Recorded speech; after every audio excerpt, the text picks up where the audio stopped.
How's it going, everyone? We're back with yet again another fishing video. In this episode, I went to Aurora around springtime and just couldn't really put together anything up until the end of the day. So yeah, let's just jump right in. So to kind of start everything off, we started this day trying to look for smallmouth, either bedding smallmouth or just anything to do with, just spawning smallmouth, because at Aurora, that's what you should be going to Aurora for, is the smallmouth and not the largemouth. But the largemouth are getting a lot bigger and better, so anyways, just kind of, I'm just more saying that it's turning into a better fishery overall, with just quality sized fish. Anyways, in this video, in this clip here, we found some active fish, these largemouth here, and we were struggling to just get any of the smallmouth to eat, mainly because they were roaming. They obviously were not locked on beds yet, and those type of fish are usually pretty hard to catch. These largemouth, however, they were just hanging out shallow. That one I caught and released.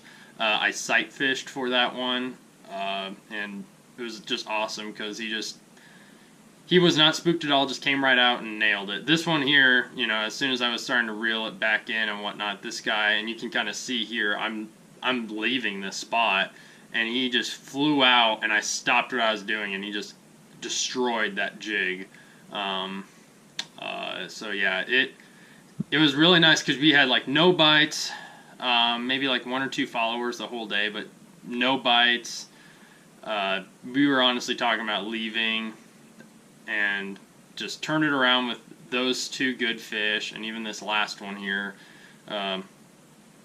Just goes to show that, you just got to keep trying new things, keep trying and grinding, and try to just put something together. Especially since if you don't get out on the water too often, which I wasn't really able to when I filmed this, you just gotta take advantage of every moment you get.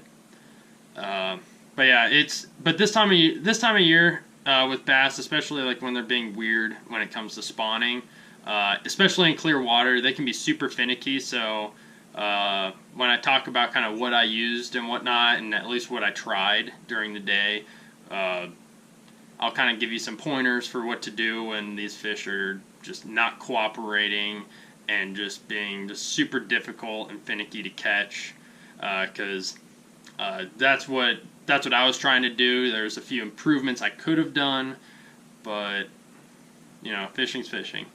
So to kind of start things off, when we started fishing, I thought it was gonna be a lot of sight fishing and whatnot. So we started off the day with like Senkos, drop shots, just kind of sight fishing and just kind of more finesse approaches. And especially when you're fishing a Senko in clear water, you want to cast it as far out as you can, and just so they don't see you. As soon as they see you and it's a pressured water like Aurora is, or especially lakes like Lake Mead, they'll just go lockjaw mode. They'll just be like, oh, someone's here. Someone's here. Hide your wife. Hide your kids. Old meme, but yeah, they'll just lockjaw. So it's all about being smart about positioning where you're at and just doing long casts. I mean, sometimes, in this case it didn't happen, but in some cases, if you just know a flat that those fish should be on, just make a lot of long casts, just all over the place before you start progressing down that flat. Just because, you know what, you might get lucky and get one doing that. But for the most part, that didn't happen for us this day. It was just tough. Those fish, as soon as they saw us, they turned themselves around and moseyed on the other direction. Just a tough overall morning. And on top of that, the wind was very cooperative. There was like no wind at all, so we could sight fish. Problem was, like I said, they weren't on beds either, so that makes it even tougher. Because at least if they're locked on a bed, in my opinion, that those fish are going to be catchable almost 100% of the time. It's just more of just trying to work at it and piss it off enough. So anyways, we kind of gave up trying that kind of approach of trying to catch the cruisers, and we were just like, we'll try to get some fish shallow, flipping into cover, and that wasn't really working up until when I found a little school of largemouth hanging around a tree, and they were all good sized ones. Like I think the smallest one was probably about a 2-pounder. Flipped a jig around, flipped Senkos, wasn't really getting anything. Finally, one actually kind of came out, and that was the first one you saw. I got him sight fishing, which was awesome, because that was my first sight fish of the year. And I don't know about you guys, but I love seeing a bass just chomp something down. And then I got that second one, like I even mentioned, earlier. That one he didn't come out until like I moved the jig pretty quick and start kind of bringing it back to the boat, and I stopped what I was doing and he just slammed that jig, like no hesitation. Another sight fish catch, and that was just awesome too. Then that last one I was just flipping, and just like I even mentioned before in the other Aurora videos, just sometimes just dragging a jig is sometimes just the best thing you can do.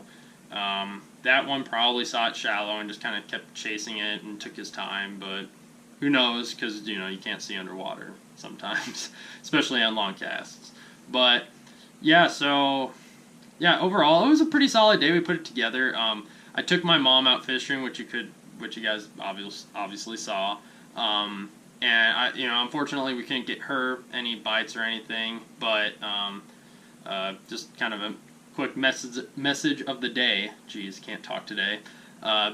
Take your parents out fishing every once in a while. If they show any interest in it, and at least show interest when you show interest in something like this, take your parents out every once in a while.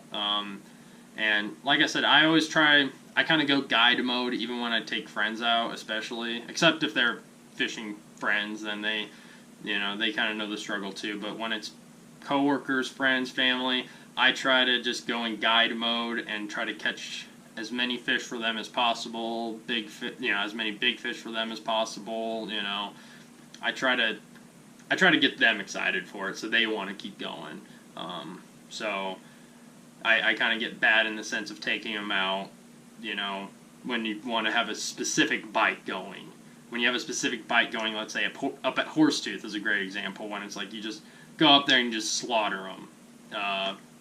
That's kind of the best time I like to take people out, because it's super easy, and on top of that, there's a potential of getting a good-sized smallmouth. But for here, I was hesitant to take her here. She still had a lot of fun, don't get me wrong. She enjoyed kind of being able to see a lot of the big smallmouth just cruising around. Well, yeah, that was just the quick message of the day, even though I kind of rambled a bit. Take your loved ones out fishing. Also, real quick, almost forgot, this is my jig setup.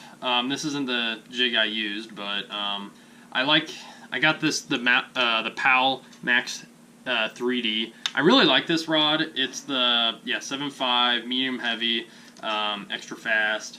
It's just a solid jig rod paired with the STX Abu.